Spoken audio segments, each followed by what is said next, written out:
Mr. Brennan. Thank you, Your Honor. Good afternoon, sir. Oh, Good afternoon, sir. whoa. Could you please introduce yourself to the jury, spell your last name for the record? My name is Kevin O'Hara, O-H-A-R-A. Where do you work? I'm a lieutenant with the Massachusetts State Police, How long have you worked for the Massachusetts State Police? 23 years.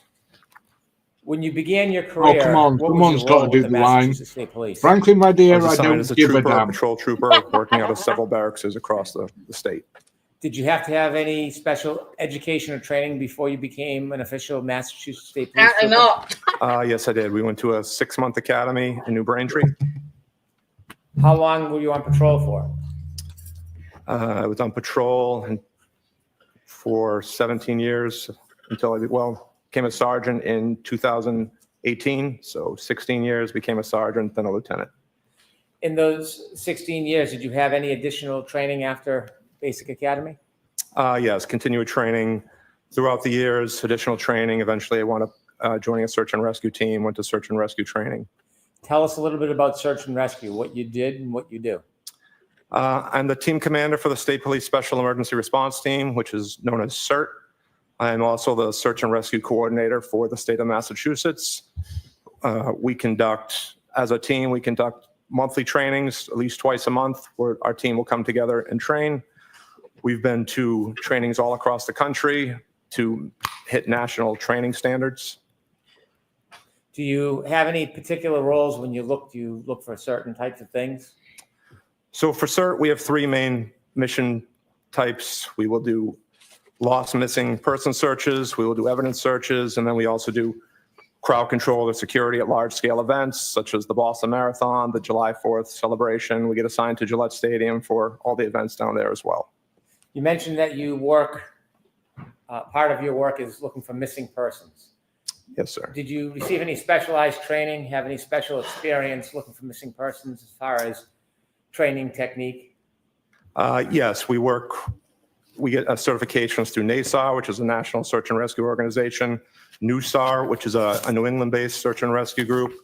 We will train several different types of trainings to, improve our search techniques, including man tracking, probability of detection, critical separation, which is how we'll line up as we're searching certain areas. We've also gone, as I stated before, to national trainings where we've now really use a lot of statistical-based searching in our searches. We'll use live tracking maps now, so we've really advanced the way we search for missing persons. When you're searching for a missing person, is there a routine or does it depend case by case? We'll start off with a set normal way we'll deploy. More than likely, we'll start with a canine, searching high probability of areas, trying to get people out as quick as possible. And then eventually it may turn into a line search or a grid search. You said that you lead the CERT team. That's correct, sir. How many CERT teams are there with the Massachusetts State Police? Just one. How do you decide what different cases or situations to get involved in? Is that at your request? It's not at our request. We'll receive requests either internally through other members of our department or externally from outside agencies. So can you take us through very basically how would a typical request come to you? Most of the time I'll receive what I call a courtesy notification. I'll get a call from someone that I know on the department or a local police department giving me the particulars of the case and if we'd be available and what I think about our response. If we are available, if we're not already on another mission, we'll then start the approval request process, which I have to send up through my chain of command. I have to send that up through a captain, which then will go to a major who's in charge of the special operations. And then he may have the final say. It may even go higher to him to Lieutenant Colonel of Field Services. If the request is internal through another member of our department, it also has to go up their specific chain of command as well. Sometimes getting an external request sometimes goes faster because there's not that second chain of command to go through. In 2022, how many full-time members were on the CERT team? At that time, we had 55 members, which were, we had 1 full-time member, 55 total members on the team. So the members on the CERT team, did they engage in other roles with the state police at the same time they're a member of the CERT team? Yes, it's an additional duty. They have a primary assignment either at a barracks or some other assignment throughout the state. If you decided on accepting a mission or you were assigned a mission, who determines how many people from the CERT team would attend? That would be determined by myself and the captain from Special Operations. You mentioned back in 2022, there was 1 full-time member and 55 part-time members of the CERT team. Yes, 55 total, correct, sir. As we stand today, how many There's full-time one members of the and a CERT half team? of them. Currently, we're 69. We did have 71. We've had a few members leave the team recently. Are those full-time or part-time members? I'm sorry, that's full total members. We have currently 5 full-time members. So we increased our on both ends. Are members of the CERT team who work for the Massachusetts State Police drawn from different geographical locations around the state? That's correct. We try to split east-west the best we can geographically, just so we have as quick a response time as possible. We'll break it down further into the northeast part of the state, the southeast, central, west, but main breakdown for us is east-west, basically using 495 as our boundary. If the CERT team's assigned a mission and there are members that have chosen to participate, how often would you go to that scene or involve yourself in that particular event? When I was the only full-time member, probably 99% of the missions I would go to. Now we have a few other supervisors on the team. I have a full-time executive officer who's also a lieutenant, but my role hasn't changed too much, still 90 to 95% of the missions. I want you to take us back to January 29, 2022. Were you contacted or was a request made for you to consider and accept the mission? Yes, I received a call from Lieutenant Tully. After receiving the call, what was your process? Again, that was what I would classify as a courtesy notification to see if we were available, if he thought we could get a response on that date. I told him we would be able to respond. I asked him if he had started the approval, the request for approval up his chain of command, which he hadn't at that time. He stated he would start on that, and then I contacted my captain after getting off the phone with him to start the approval process through my chain of command. Do you remember generally about what time this process began? He called me at 2:32 p.m. At some point, was the task or the mission assigned? So I told Lieutenant Tully that, we had received a snow that day. I told him most of the members, including myself, may not have shoveled out their driveway. I told him at best case scenario would be an hour plus response time, depending on how long, it would take people to shovel out their driveway. So at 2:53, I contacted one of the West team members, a sergeant from the West team, to have him send out an alert to our full team just to build an availability list to see who was available. So at 2:53, that got sent out to the entire team. At some point, were you able to acquire or compile a team? Yes, Sergeant Simpson was able to put that list together. And what time did you start to begin your way towards Fairview Road? At 3:48, we sent out an alert for the activation of our team, including which members, notifying the team which members would actually be responding. I had just finished shoveling my driveway. By the time I changed into my uniform, got all my equipment together, I left my house at 4:13 p.m. When you left your house, were you in an assigned cruiser or a personal vehicle? Signed cruiser, sir. Is there tracking of assigned cruisers? Yes, there is. Could you share with us how that works? So each cruiser has a automated vehicle locator or GPS system. It tracks everywhere you go, marking every time you stop. And did the vehicle you were driving have that system? Yes, it did, sir. Before you left to head towards Fairview at 4:13 p.m., had you already defined what the mission was going to be? Yes, I knew we'd be conducting an evidence search. Did you have any idea of how you were going to do that? Yes, I spoke to Lieutenant Tully just to get an idea of the area we'd be searching. I determined how many members we would need to respond to that search, which at that time I figured we would need 8 members to respond. Normally, as the team leader, I'll function more of an incident command role behind the team, documenting some of our efforts.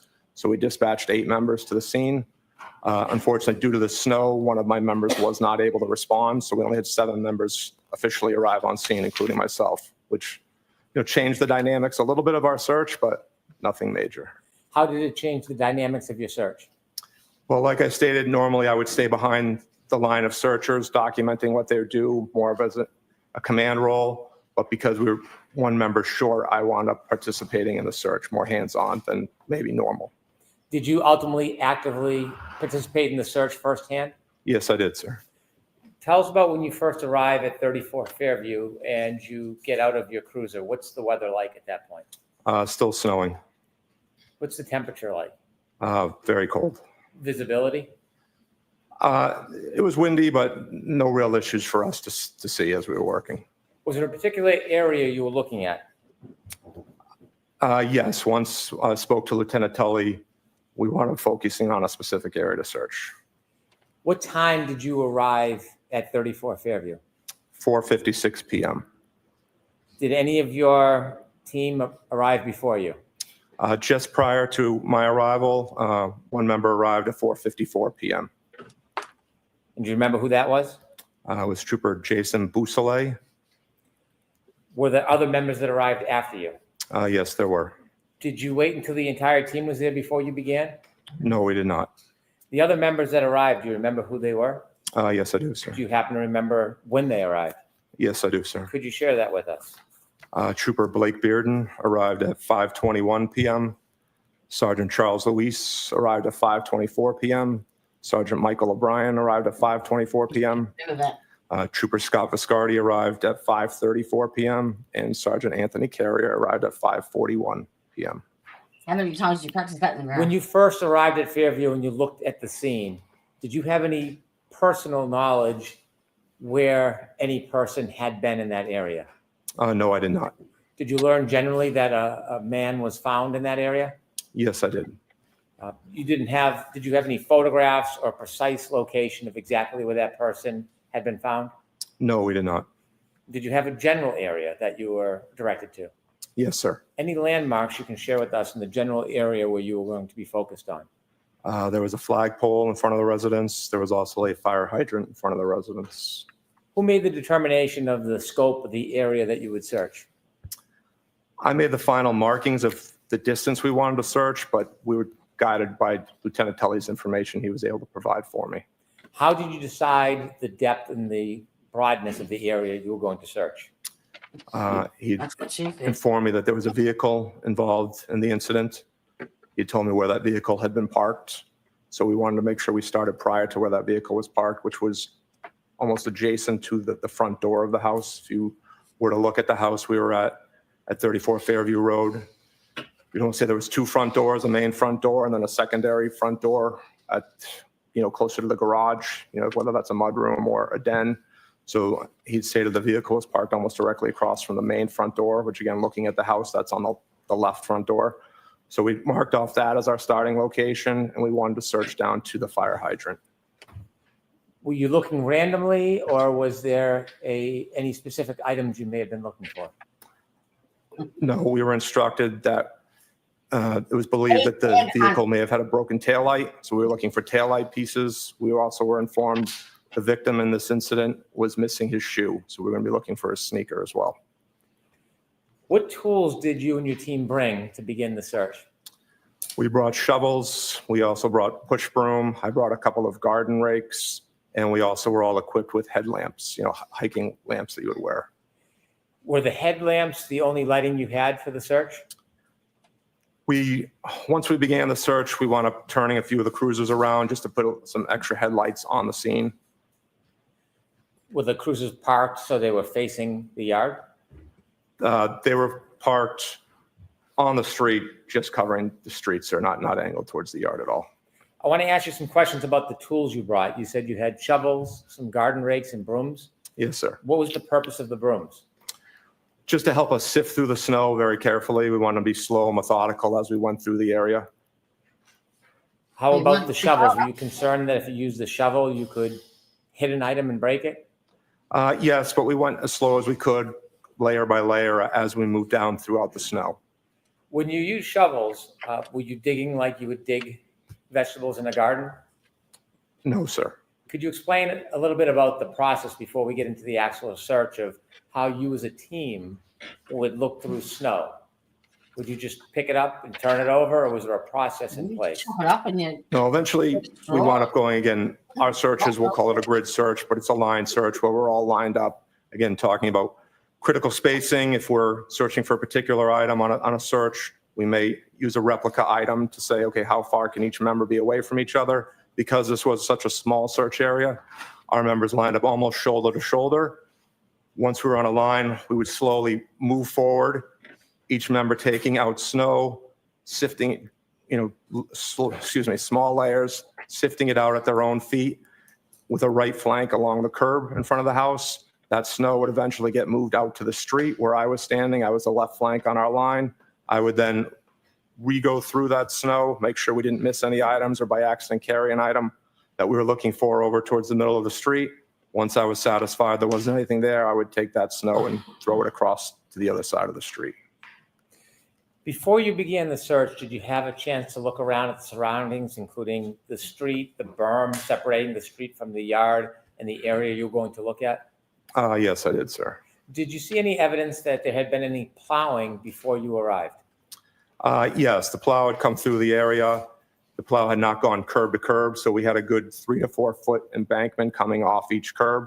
So at that embankment where the snow had come to, there was higher levels of snow before it dropped down to the normal snow depth that the rest of the area had received. Could you describe a little more simply what you mean that the plow didn't go curb to curb?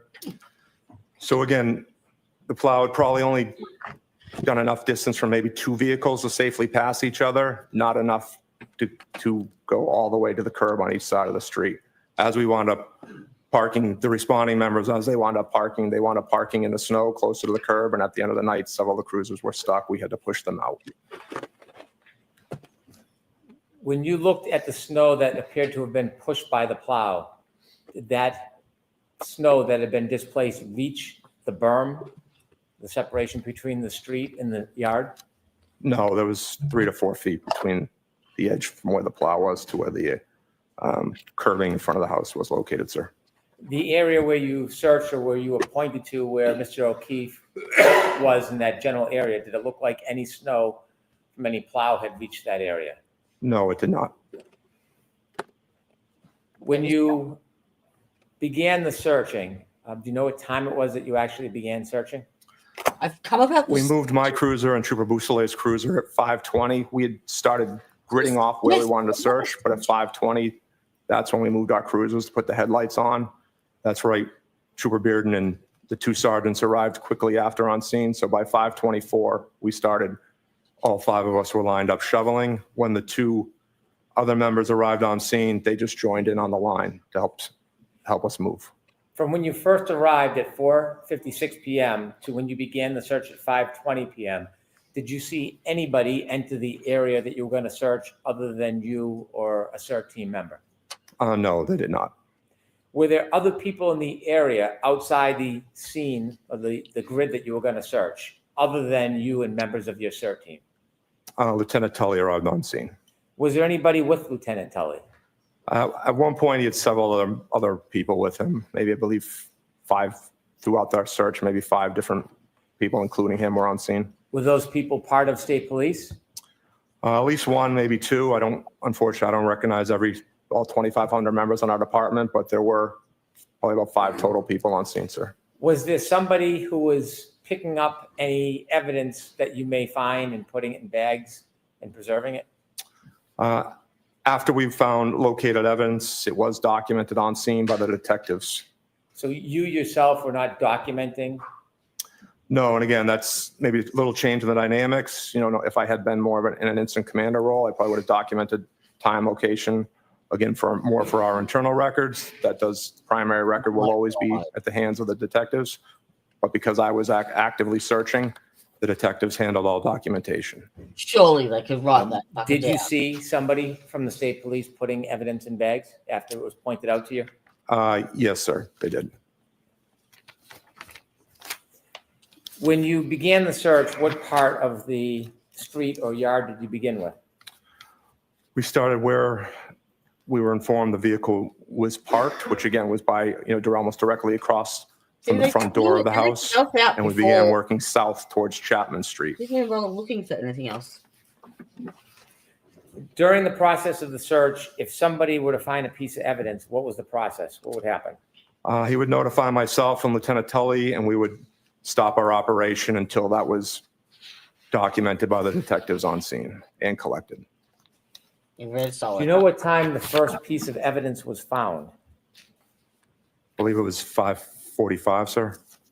Do you remember what the first piece or item that you or the search team found was? It was a piece of taillight.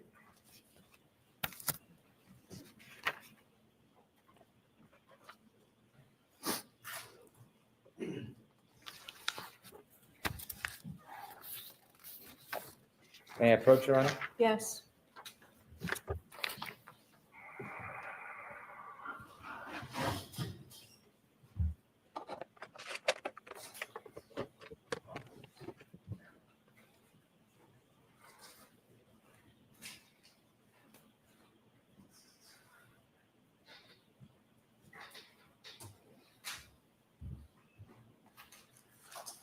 So I'm showing you two photographs. Do you recognize what is in them?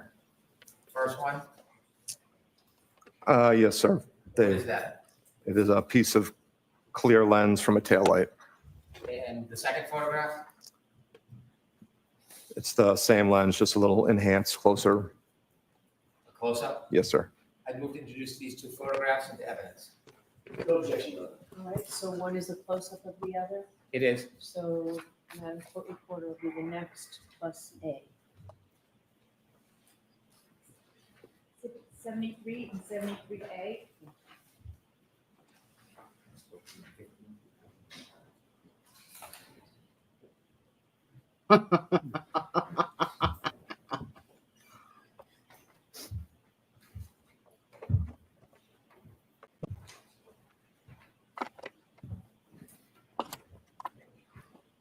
I want a sausage biscuit.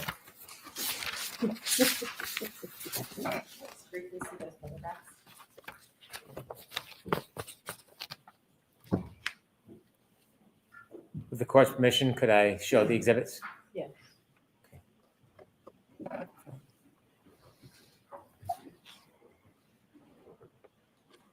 We see exhibit number 129, please.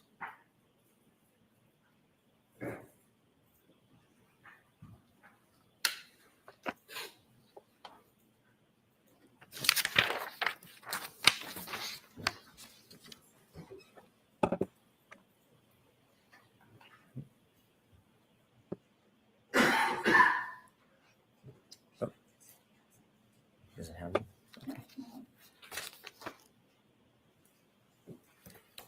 All right, I'll move on at this point. And that was at 5:45? Yes, sir.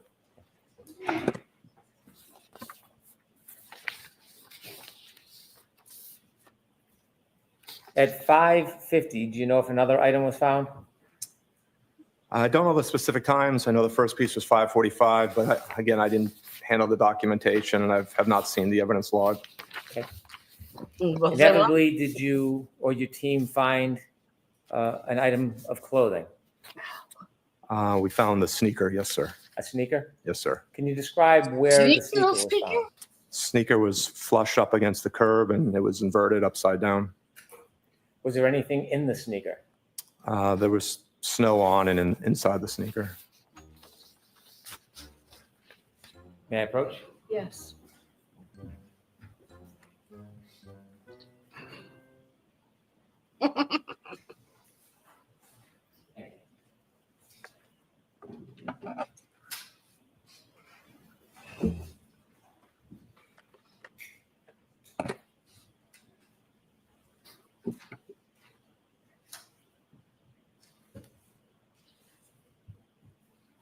Sir, I'm showing you three photographs. Do you recognize the first one?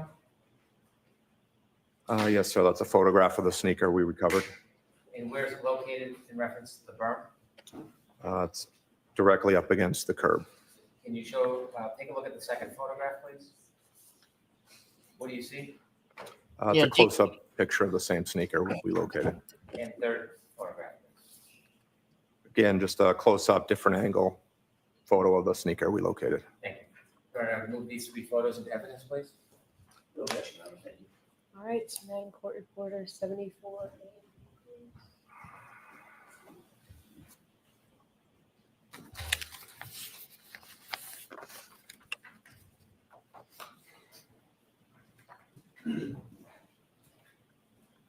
Seventy-four, 74A, and 74B, so mark. Thank you. Thank you.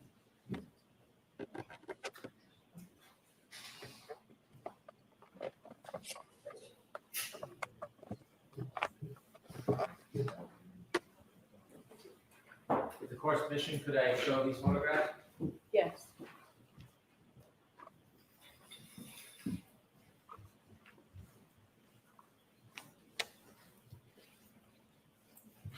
Could we get a more of a close-up, Ms. Gilman?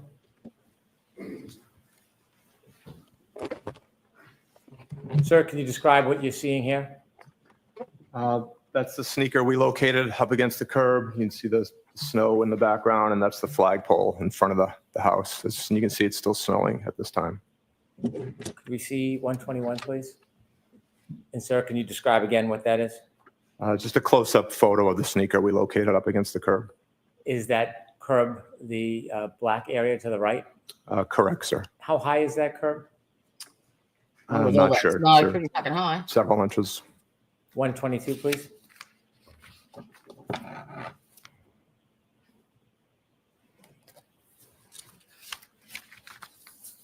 You described a photograph with a sneaker with snow in it. Is that photograph? Yes, it is, sir. Okay, thank you. You can take that down.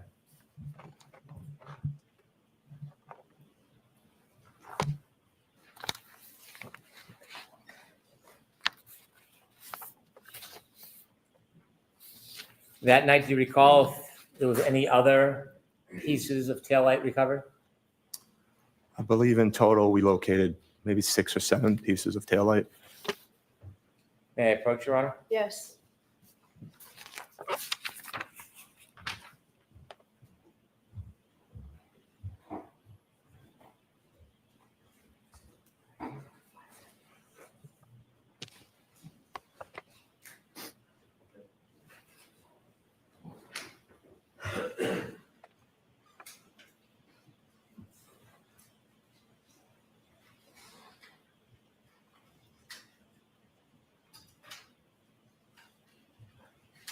Sir, I'm handing you 3 photographs. Thank you. Do you recognize the first photograph?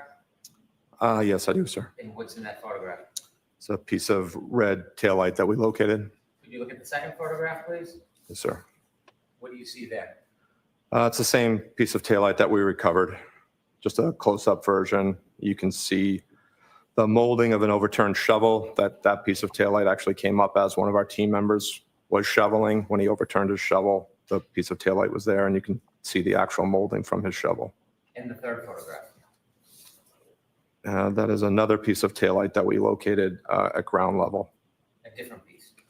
Yes, sir. Let's stick with photographs 1 and 2. Photographs 1 and 2, a close-up and a further view of a piece of taillight. Are those fair and accurate depictions? Does that piece appear that night? Yes, they are, sir. All right, move to introduce 2 photographs into evidence. Thank you. And one's a close-up, right? Yes, Your Honor. 75, 75A.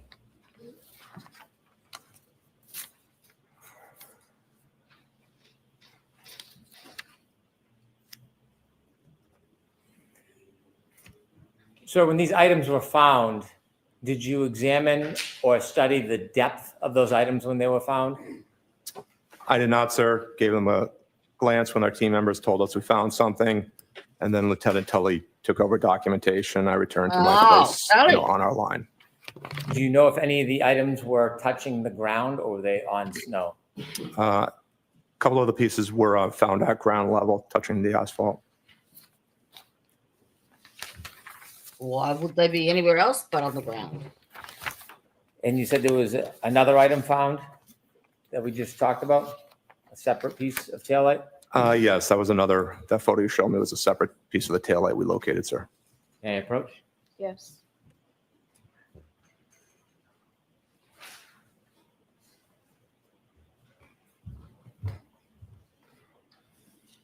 Showing you two photographs. Could you look at the first photograph? Yes, sir. What do you see? Piece of taillight at ground level.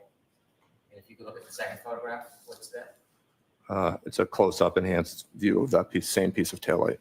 So it's just a different view of the same piece of taillight? Correct, sir. Is that a fair and accurate depiction as that piece of taillight appeared that night? Yes, it is, sir. I would move these two into evidence, one photograph and the second is a closer up view. No objection. Okay.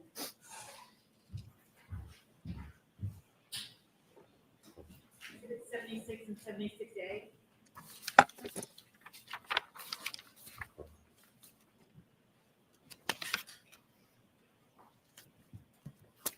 While you were conducting the search, did anybody but your team, Trooper Tully, the person who was documenting the evidence, did you see any other people who were not law enforcement in the area? At some point during our search, the media arrived on scene, began filming us or taking photos. Was there anybody from your department or a different department that was managing the crowd? Well, that's pretty good. How long did they No, keep there were- you away? Members with Lieutenant Tully that I believe were not state police members, but I wouldn't know how to characterize what their job description was, sir. At any time, did anybody enter that area or scene, the grid that you and your members were working on, other than your group and Trooper Tully and the people with him?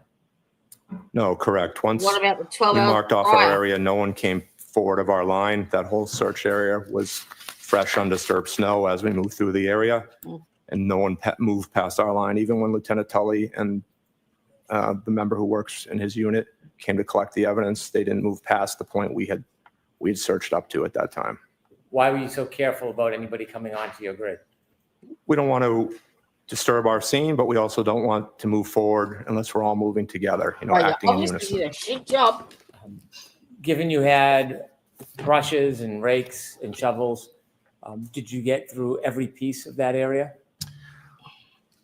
We didn't go all the way to where I had marked off originally because after we'd found everything that was collected, we had gone approximately 8 to 10 feet without finding any other evidence.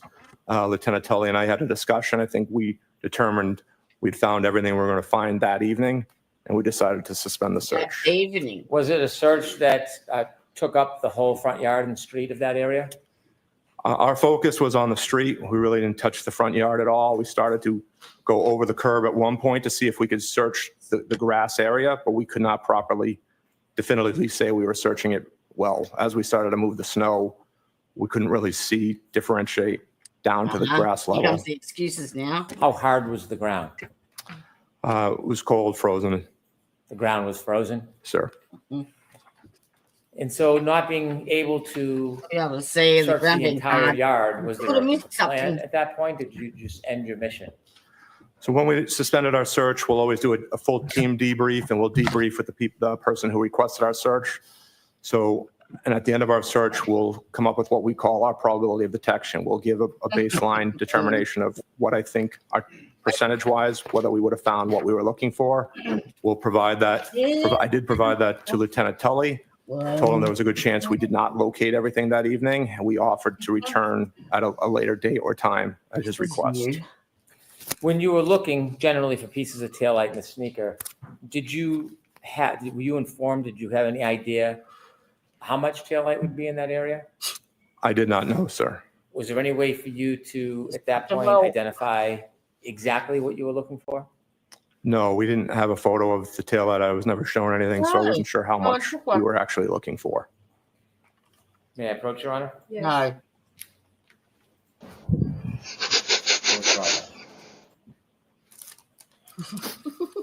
What time did you end the search? Approximately 6:15, I believe. I was the last one to leave, which was 6:23 p.m. when I left.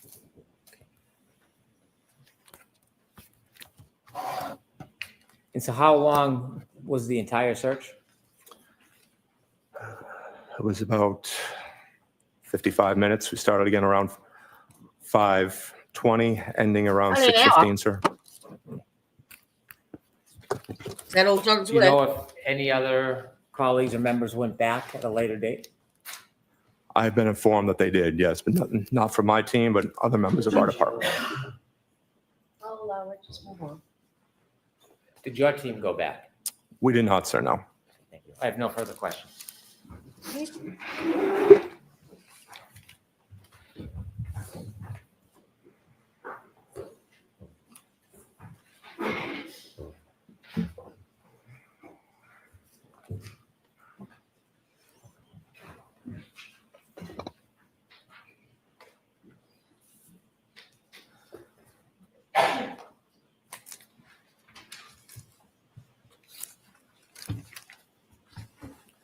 Good afternoon, Lieutenant. Good afternoon, sir. When you first arrived at the scene,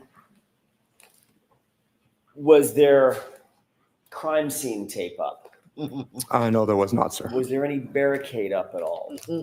No, there was not. Was there any evidence that the crime scene was being secured at that time? There was no police presence on scene, sir. Okay.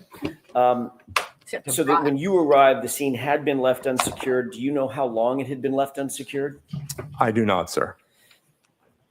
So before you arrived, at least, and before your presence was known, for some time before you got there, that scene could have been accessed by anyone, to your knowledge.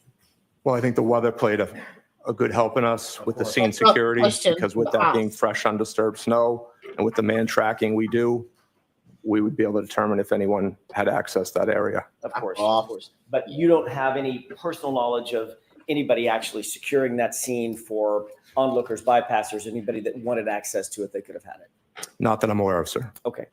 You indicated that Lieutenant Tully first contacted you but exactly at 2:32 p.m., correct? That is correct, sir. At that time, your team was not stood up. In other words, you were not activated because that was an initial call by Lieutenant Tully, not an activation call, correct? Correct. That's a courtesy notification, sir. And at that time, Lieutenant Tully had not received the proper protocol, proper approvals through the protocol to actually have your team activate and have your team dispatched. Yes, I think he'll normally, when we get activated, before they start the process going through their chain of command, they'll call me just to see if we're available and if we could actually respond instead of wasting other people's time calling us if I were to say, no, we are already assigned on another mission at this time. Right.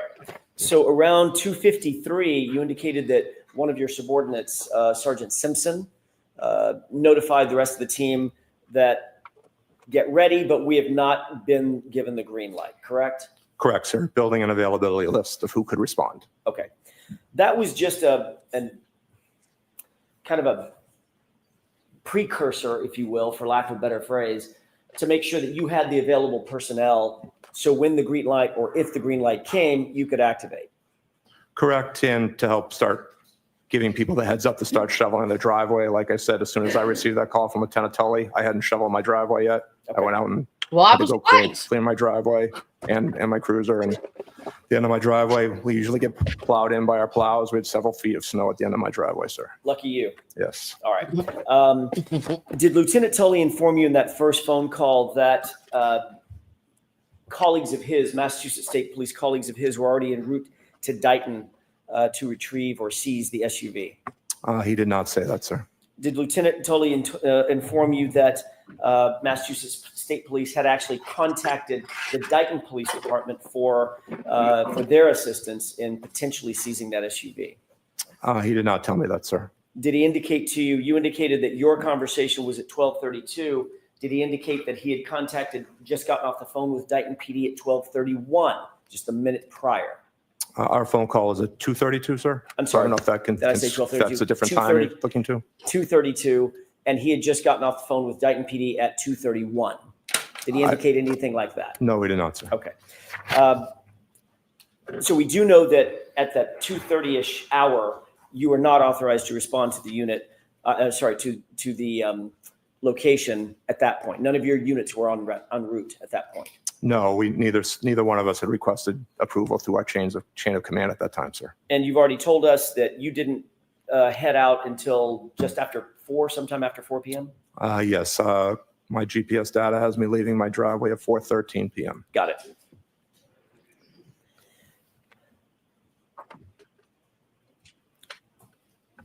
Once you were at 34 Fairview, you arrived first, correct?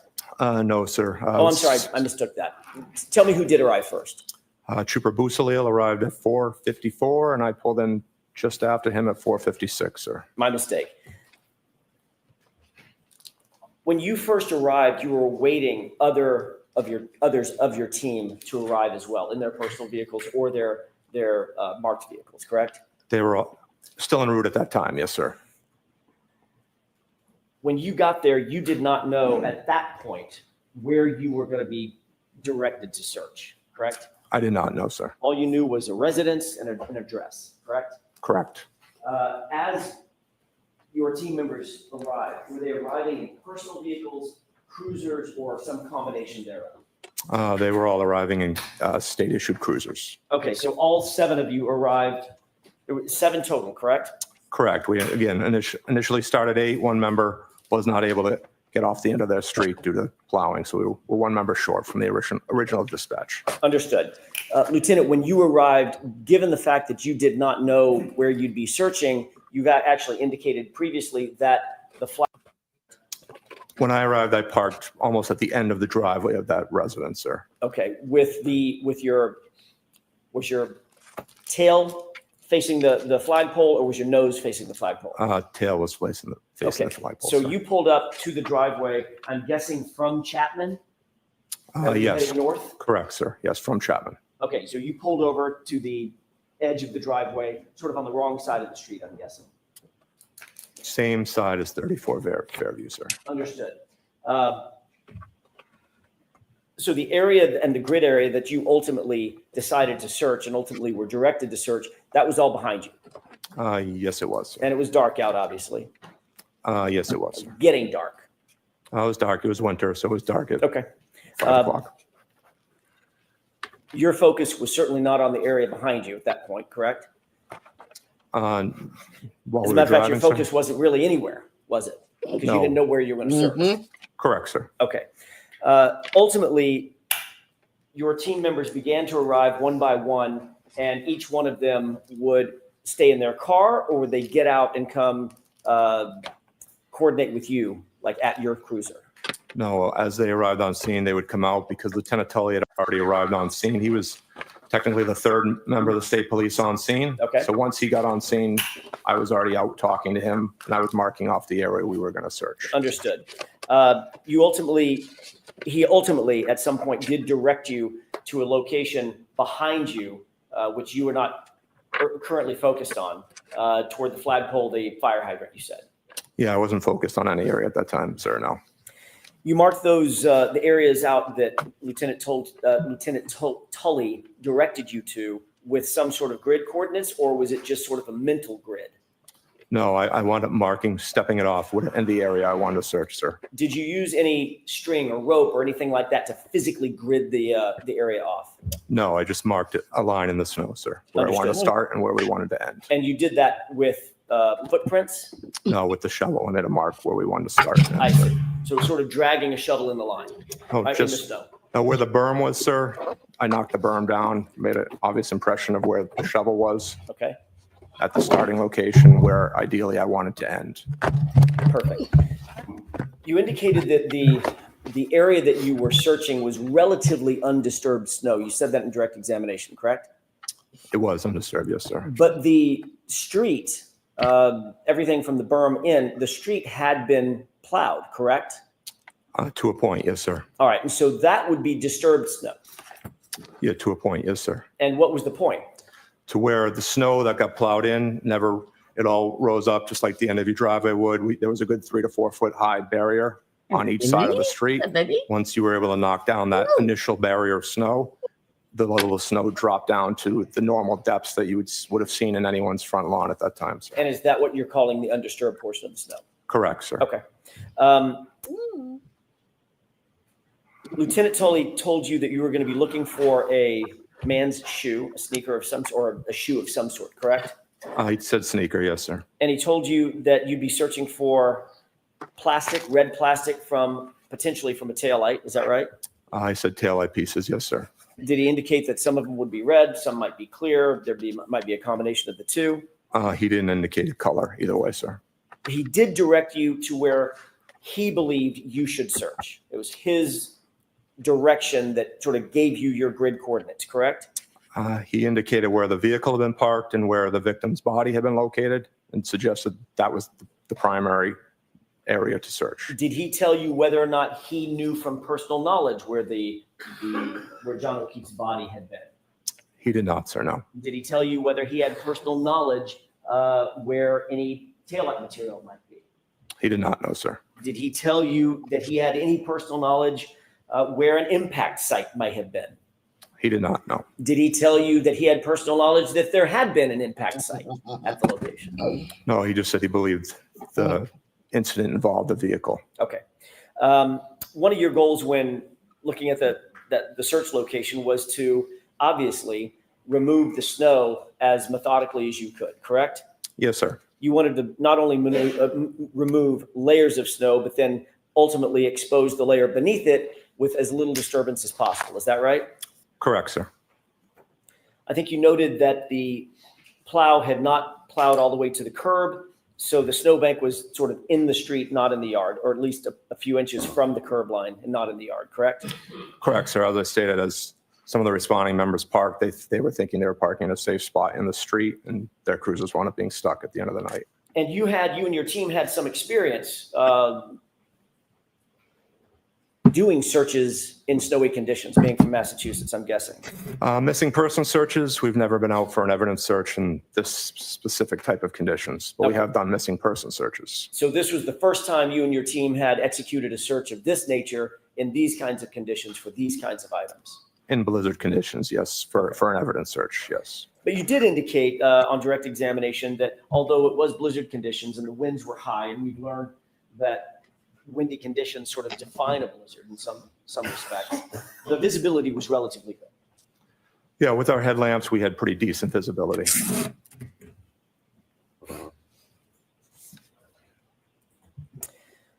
I want to ask you a couple of questions about the techniques for conducting a search like this in some sort of snowfall.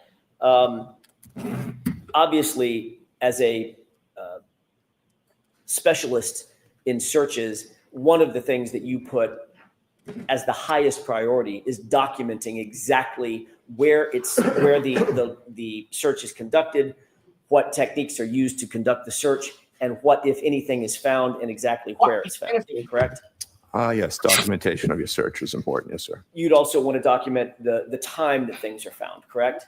Yes, you want those documents. And you'd want to document the relative locations between and among items that are found. How close are they to each other? How close are they or far are they from a stable landmark, a static landmark, correct?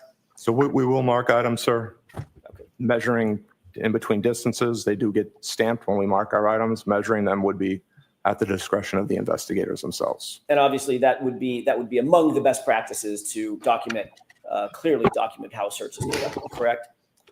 Correct, sir. Another way to document the evidence or the search is to do it through either video evidence or photographic techniques, right? Photographing, forensic photographs of where things are found, contextual photographs moving into close-up photographs, correct? That would be at the discretion of the detective, sir. And in this case, that discretion lay with Lieutenant Tully, correct? Yeah, he was the incident commander, correct, sir. You indicated a number of hand tools that you brought with you to the search to make sure that you had the tools necessary to get through the snow and get to the items that if there were any items out there, to get to the items you were looking for. Is that right? Correct, sir. And you did, in fact, remove layer by layer of snow and sort of sift through it as best you could, correct? Yes, sir. That also included some shovels where a shovel full of snow might be gathered and then turned over, correct? Yes, sir. All right. That was done somewhat methodically, is that right? Yes, it was, sir. And you wanted to make sure that you weren't missing anything as you were digging through the top layers of snow and getting down to something closer to the surface, correct? Correct, sir. And at that time, what was the level of snow, if you can estimate it? How much snowfall? Believe the area, and not living that far from that location myself, was anywhere from 15 to 18 up to maybe 20 inches in certain towns. And again, this is after 5:45, 5:48 in the evening of January 29th. When the first item was discovered, it was 5:45. Okay. Yes, sir.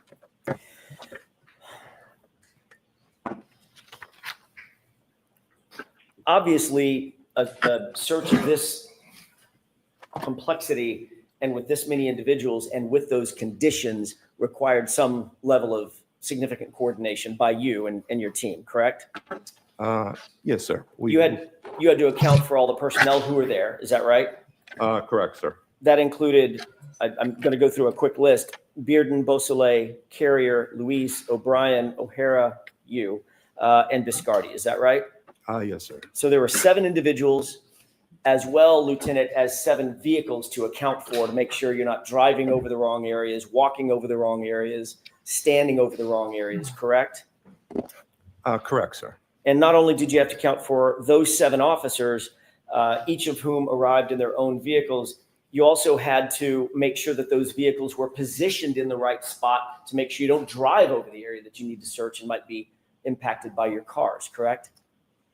Yes, sir. After Lieutenant Tully arrived on scene, the remaining cruisers never came past the initial location of where we believe the incident occurred. Before he came on scene, the cruisers that were there were down toward the driveway, closer to where you were, and you, of course, were positioned with your back to the location that ultimately was searched, correct? Yes, sir. That was 2 of the 7 cruisers, yes. Okay. Who put the camera back on? Once you learned where you wanted to search, you literally had to sort of turn around, physically turn things around to begin searching behind where you had originally positioned yourself. No fault of your own, you just didn't know where to go. You had to sort of turn around and go backward toward the area of the flagpole, away from the area of the driveway, correct? Yes, sir. And so as you began to focus on the other side of the house, the other side of the driveway, you had to actually reposition a couple of the cruisers. You didn't have to, but you chose to reposition a couple of the cruisers to turn their lights back around, correct? Oh, that is correct, sir. At some point,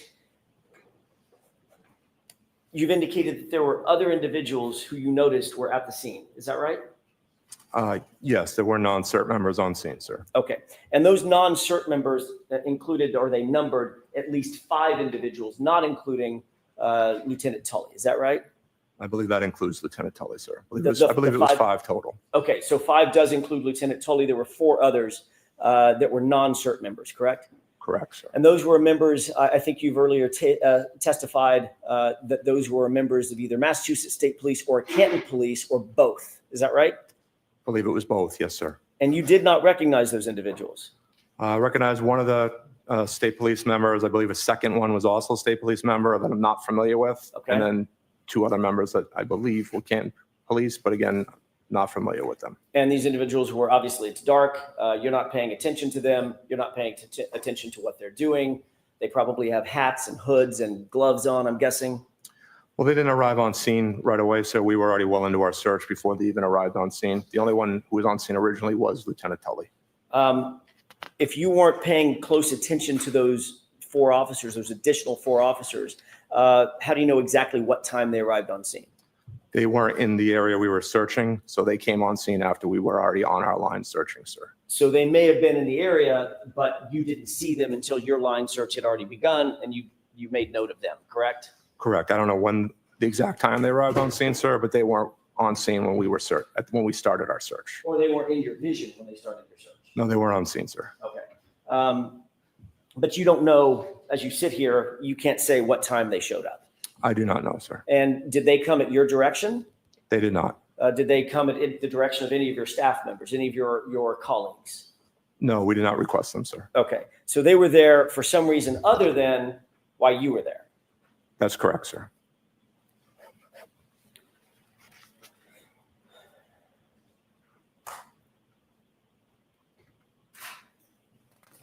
I may have just a moment, Your Honor. Yes. These individuals, you noted they were either from, I think you said 2 from Massachusetts State Police and 2 from Canton Police, correct? Yeah, including Lieutenant Tully, it'd probably be three MSP and 2 Canton Police, sir. Okay.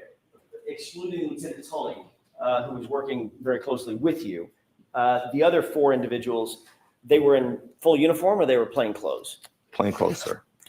And your focus, once you began your search, once you stood up the team, turned your cars around and realized exactly the grid where you were going to search, that's when what your focus was on, correct? Yeah, I was focused on our search area, correct, sir. And when you're searching a line, for instance, if it's a line that extends to your right or to your left, the search that you're conducting is literally right directly in front of you, correct? Well, you're always looking left or right because you're staying online with your teammates, so you always have a full view of the scene you're searching, sir. Understood. I'm not saying that you look down and never look up again, but I'm saying that your focus, the main focus of your search is directly in front of you. That's why you do a line search. So you can take small steps, search in front of you, move forward, search in front of you as a line, as almost an entity, single entity moving forward, correct? That is best practice, yes, sir. That's how you make sure you don't miss an overturned leaf that you need to overturn, that there might be a knife under or a gun under or something like that, or a bullet casing, something like that, correct? Correct, sir. Or a tail light. Correct, sir. All right, so as your focus is, your world sort of collapses a little bit. Your focus is in front of you. You're obviously working with your team members left and right. You're moving forward very, very gently, very methodically, very technically as you move forward and the whole line moves forward on that grid, correct? Correct, sir. So you're not necessarily paying attention to what's happening behind you, off in the distance, in the dark, to your left far, to your right far. That's not what your focus is on, at least at that moment, correct? No, sir, our focus is forward as we're moving forward into our search area. Thank you. In addition to the 5 individuals, Lieutenant Tully included, and the other 4, there was also another person that made contact with you from 34th Airview, correct? Yes, when we first arrived on scene, someone had exited the residence onto the front steps, front porch area possibly of that mudroom. I'm sorry, I didn't mean to interrupt. Of that mudroom, so that right door, the exit, the door closest to the garage, sir. Can you describe that person for us? It was an adult male wearing a hooded sweatshirt. Did that person approach you or one of your team members? No, he never left the front door area. Did he say anything to you or one of the team members? He asked if we were here for what happened earlier. We replied yes, and he turned and went back inside the residence. And as you sit here, you don't know who that person is, I do not, sir, no. but he's a male, I'm guessing middle-aged, It was not a child, sir. It was definitely an adult male, sir. adult male wearing a hooded sweatshirt. Yes, sir. Thank you. You testified that you recovered, having a hard time speaking, it's been a long day. I apologize. Let's try that again. You testified that you recovered a piece of plastic first before you recovered the shoe, or do I have that backwards? No, there was one piece of taillight located before the shoe, sir. Understood. You've also indicated that of the, I think you said 6 or 7 total pieces of plastic that were found, that all of those pieces of plastic and the shoe were found basically right next to each other, correct? I don't know the exact distances, but they weren't too far apart, some several inches to others maybe a foot or 2. I don't know the exact distances, sir. Without assigning an exact measurement down to the millimeter, Lieutenant, you've earlier indicated that all of the pieces and the shoe relative to each other, it's just relative to each other, were found within a foot or so of each other, correct? Eyeball, again, as the distance I just said, sir, from inches to maybe a couple of feet. I know they all are geomarked with exact coordinates that, could be measured out at a later time, which again would have been at the purview of the detectives, but we did not measure them. Again, all eyeball that night. Understood. When I say, and it may have been a bad question on my part, Lieutenant, and if it was, I apologize. When I say a foot, within a foot of each other, I don't mean a foot apart. all of them you've earlier testified would be inside of a foot total, correct? Or I don't maybe think 2 they- feet now? I don't think they'd be quite that close, sir. I think they were maybe in between each item, sir, or close to it. I have just a moment, Your Honor.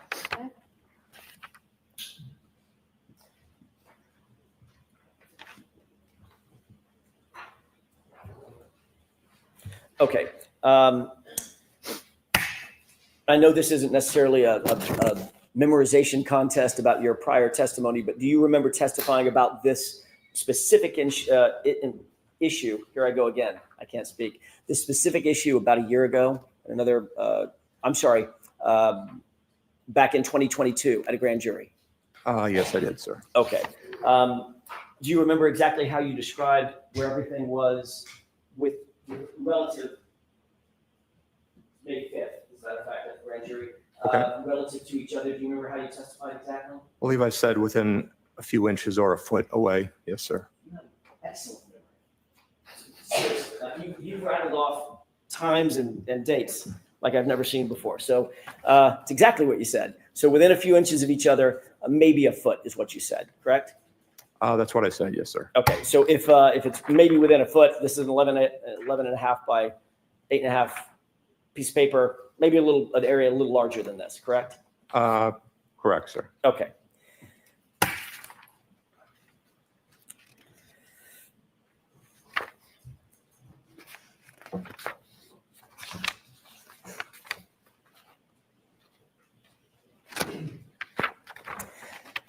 As you found items of evidence, did you alert Lieutenant Tully to that specific piece of evidence? Yes, so I was not one of the members who found any of the evidence, but as my team members located something, we would halt the line. Lieutenant Tully was a short distance behind our line. We would get his attention. We would cease our operations until he informed us that he felt it was properly documented. And ultimately, Lieutenant Tully was the person responsible for documenting that item. Is that right? That is, sir. We fall under the incident command structure. He technically took the lead as the incident commander that night, sir. And he did that through photography? Yes, sir. So you saw him taking pictures of the items in their place once they were found, correct? Yeah, I believe he was the one taking photographs, sir. And by definition, Lieutenant, as a search like this is being conducted, unfortunately, moving snow means possibly moving the items themselves, correct? Potentially, yes, sir. They might end up in a shovel full of snow, you turn it upside down. That's not where the piece of evidence was to begin with, correct? Correct. It's been moved at that point. But in this case, nearly all of the pieces that you did find, including the shoe, were nearly next to each other, meaning within inches of one another, correct? I don't know the exact distance again, sir, ballpark eye distance, but again, that is why we provided the GPS coordinates of each location, because we did stamp those with a handheld GPS as we found items of evidence. And all those locations were turned over with our report to be measured at the desire of the detectives, sir. Certainly, using that very impressive memory of yours, your memory back in May of 2022, May 5th of 2022, was that they were within inches of each other. I believe that's what I stated, yes, sir. Okay.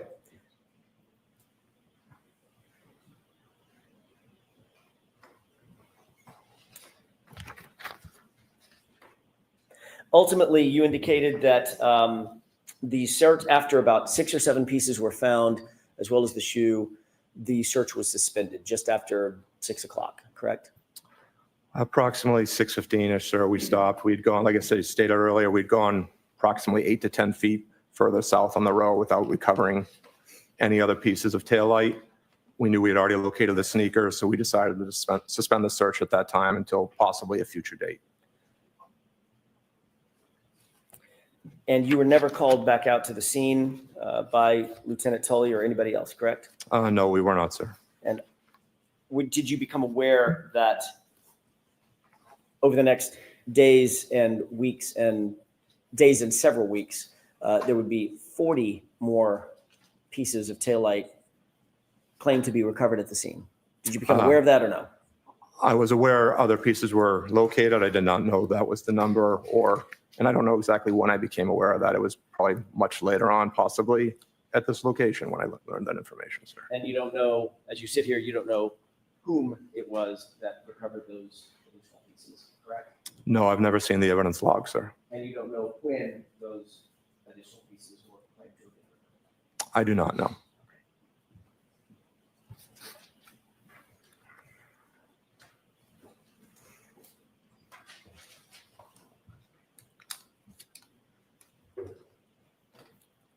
When Lieutenant Tully and you had a conversation about shutting down the scene, was Lieutenant Tully's comment to you after those first few pieces were found that he was, quote, very satisfied that you had recovered everything that you were going to recover from that night, from that search?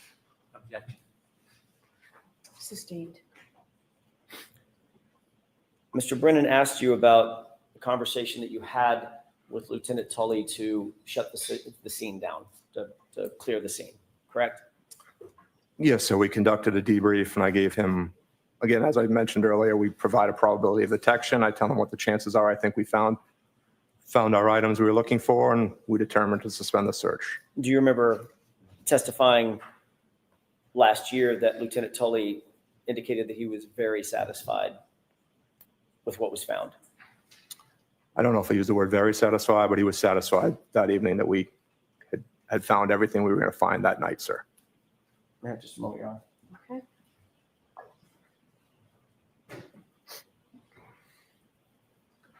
Do you remember exactly what you indicated Lieutenant Tully's words were as you sit here? I believe, yes, he was satisfied with the search. I just don't know if he used the word very satisfied or not, sir. Would refresh your recollection, take a look at your transcript? I'm sure it will, sir. It's the one thing you didn't learn. Man. Thank you. Highlighted portion, Lieutenant. Thank you, sir.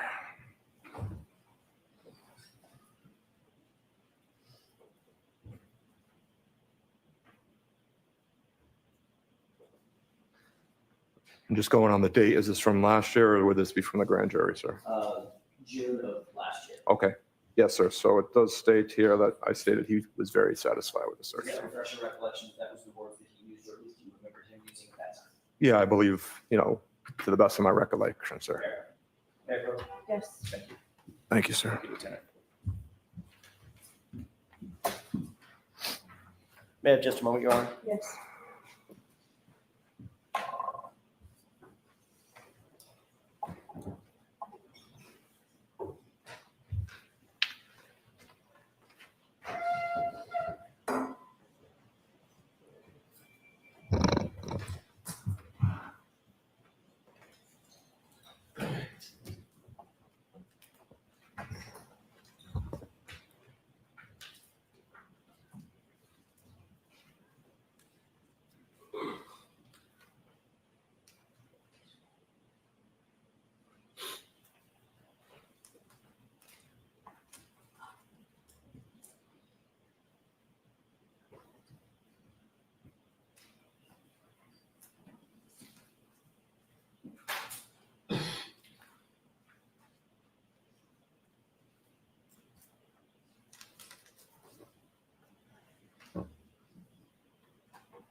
Lieutenant, there was one other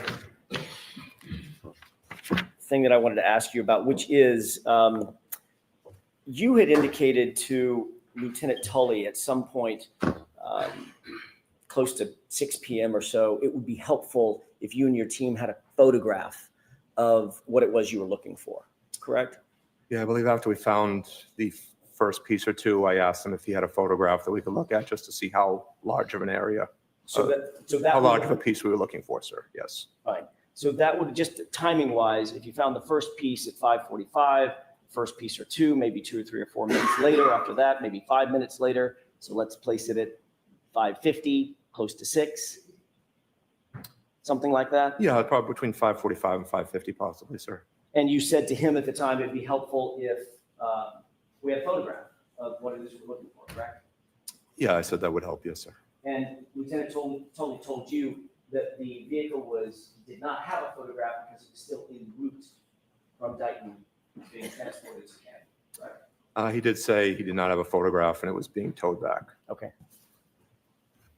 Thank you, Lieutenant. Thank you, sir. Okay, Mr. Brennan. Thank you.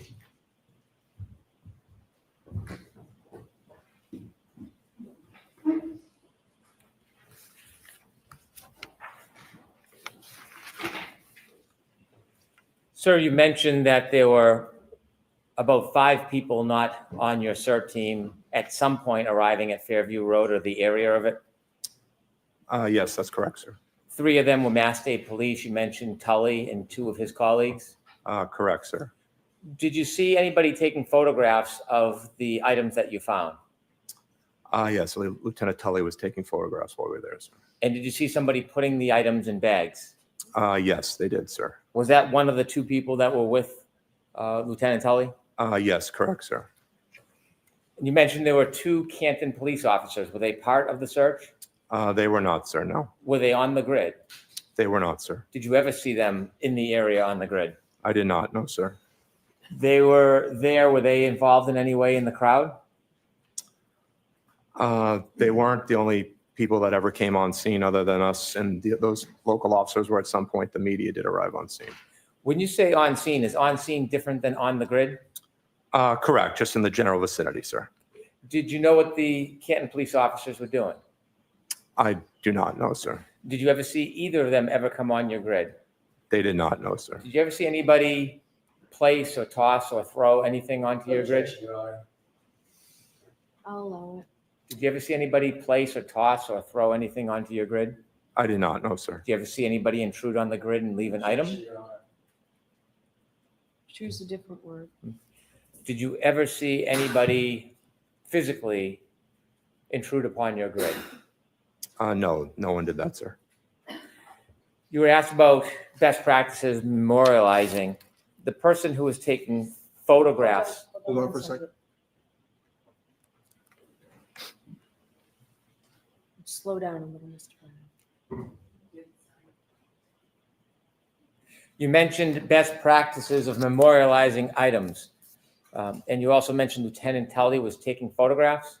Yes, that's correct, sir. Do you know if those photographs were time and date stamped? I believe they were, sir. Is time and date stamping with photographs best practices in memorializing things? Yes, they are, sir. Now, before you defined the grid and before you began that search, you knew other state police officers, didn't you? Yes, I did. Did you know a person by the name of Trooper Yuri Buchanan? Yes, I do know him, sir. Did you know somebody at the time known as Trooper Michael Proctor? Yes, I did know. I do know him, sir. Were either Michael Proctor or Trooper Yuri Buchanan at Fairview that night? No, they were not, sir. Did you see them at any time from the point you got there at 4:56 p.m. until when you left? No, I did not see them there, sir. You mentioned that somebody came out of a side door at 34 Fairview who had a hoodie on. Yes, that's correct, sir. How long were they outside for? Maybe 10 seconds, sir. Did they at any time interfere with your search? No, they did not. Did they at any time try to discourage or dissuade you from searching? Objection, Your Honor. Next question, I'll sustain that. Did that person do anything to impede your search? No, he did not.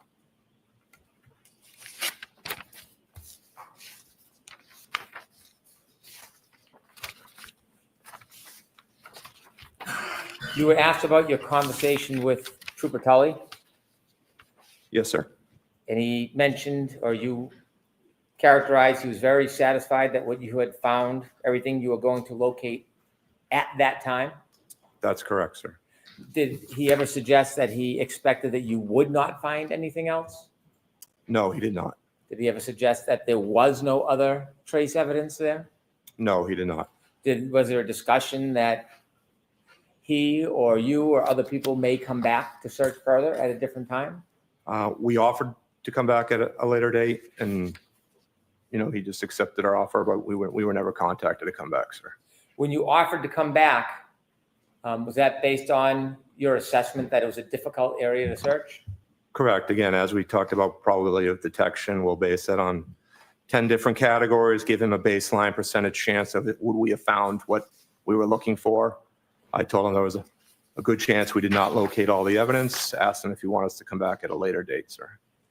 And when you mentioned that you couldn't finish the search because of the grass, tell us a little bit about what made it difficult because of the grass. Even using the push brooms, we couldn't properly move the snow off the grass as we were moving it. And with the dark, even the headlamps, I didn't feel like we were clearing it enough to continue searching it. I think our best efforts would be to focus on the street because I was more concerned about eventually the plow coming in, clearing curb to curb and moving any evidence that was on the street. My thought was if with the grass not being able to properly clear it, at least that would be contained to be searched at a later date as the snow melted. And given those assessments, is that some of those reasons why you offered to come back? Yes, sir. I've shown you some photographs you've identified about some of the pieces that you found or the pieces that you found that night. I'd like to show those photographs to the jury. Okay. If we could show Exhibit 73, please.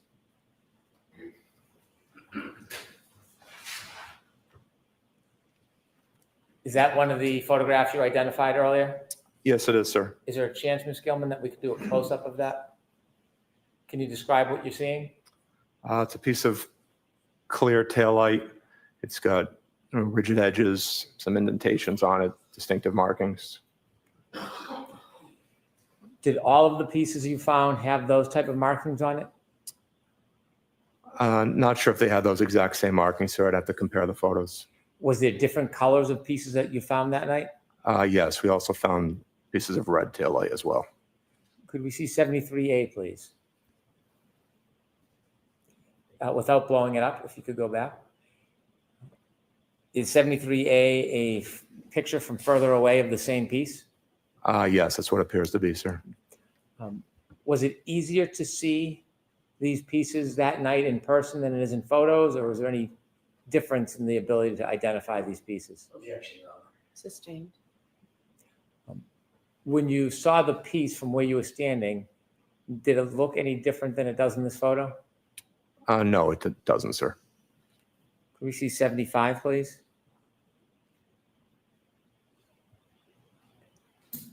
In that picture from this perspective, can you see any pieces of taillight? There's a piece of red taillight in the left-hand side of that photo, sir. On a little bit of a mound? Correct, sir. Is that where that piece was found, on the mound?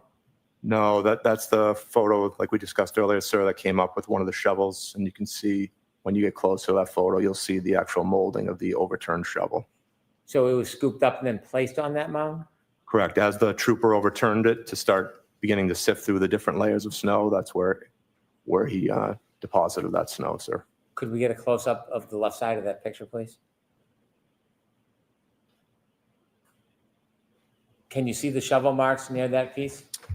Yes, they're directly behind it and off to the left. You can see the molding of the shovel. You can see a bit of a divot to the left of the red. Yes, correct, sir. Is that part of imprint from the shovel? Yes, it is, sir. Could we see 75A, please? Is that a closer picture of the same item? Yes. The imprint, does that give you a clearer view of the shovel you were speaking about? Yes, it does, sir. Could we see 76, please? Is that one of the photographs you identified earlier? Yes, it is, sir. And that piece, was it found at ground level, Yes, that photo is where that item was located, sir. touching the ground?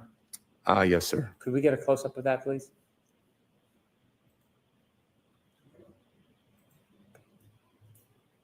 And if we could have 76A, please. Is that a picture of the same item? Yes, it is. Just zoomed in, sir. You can close that, please, and turn the lights on. Thank you. To be clear on the timeline, your colleague arrived, first colleague arrived at what time? 4:54 p.m., sir. And you arrived at? 4:56. You mentioned that it looked like fresh snow. Yes, sir. The area we searched was fresh, undisturbed snow. And when you got there at 4:56, when you described fresh, undisturbed snow, is that your impression when you first got there at 4:56? Yes, I had realized that the plow had not cleared curb to curb. You began your actual search at what time? Right around 5:20, we wound up again, we moved a couple of our cruisers around just to add extra headlights, extra lighting on the scene itself. And the first piece of evidence was found at what time? 5:45, sir? Your area that you searched, did you say it was 8 to 10 feet? No, sir. The area I marked off was just over approximately 60 feet. We'd gone about 8 to 10 feet towards the end of the search without locating any more items, and that's where when we suspended the search. How much of your focus was near the street area? Only 99% of it, sir. As soon as we got to the grass and realized we couldn't clear it properly, my main focus was on that street, just again, because I was concerned about the plow coming through at a later time. You were worried that if you didn't finish the street, there could be some impact from plowing? Yes, sir. And did you say 99% was the street area? Yeah, approximately, sir. Thank you very much. Anything, Mr. Jackson? Yes, briefly. Okay. So the search went approximately 60 feet. That's the area I marked off, sir. And in that 60 feet, you started close to or adjacent to the front door, correct? Correct, sir. And in that 60 feet, you were doing the type of search that we described earlier, you described earlier, about going just a few paces at a time and starting to move material out of the way to try to get down to the surface, correct? Yes, sir. All working together. Yes, sir. And you did not find 40 pieces of taillight at or near or on that street or the lawn or any place else, correct? Yeah, I don't know the overall number, sir, but And neither did your colleagues. correct, sir. We've never been notified how much has been located. The only thing that you found was concentrated in one area, maybe a foot or 2 feet in diameter. You said 6 or 7 pieces and a shoe, correct? That's what we located. Yes, sir. You didn't find a black baseball cap, correct?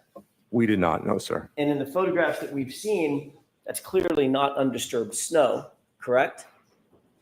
The photographs are us moving after having moved the snow, sir. Some of it is y'all moving the snow. Some of it is disturbed snow on the street or at the curb, correct? After we had moved it. Yes, sir. You indicated that Trooper Proctor and Trooper Buchnick, you know both of them, correct? I know who they are. Yes, sir. Or know who they are.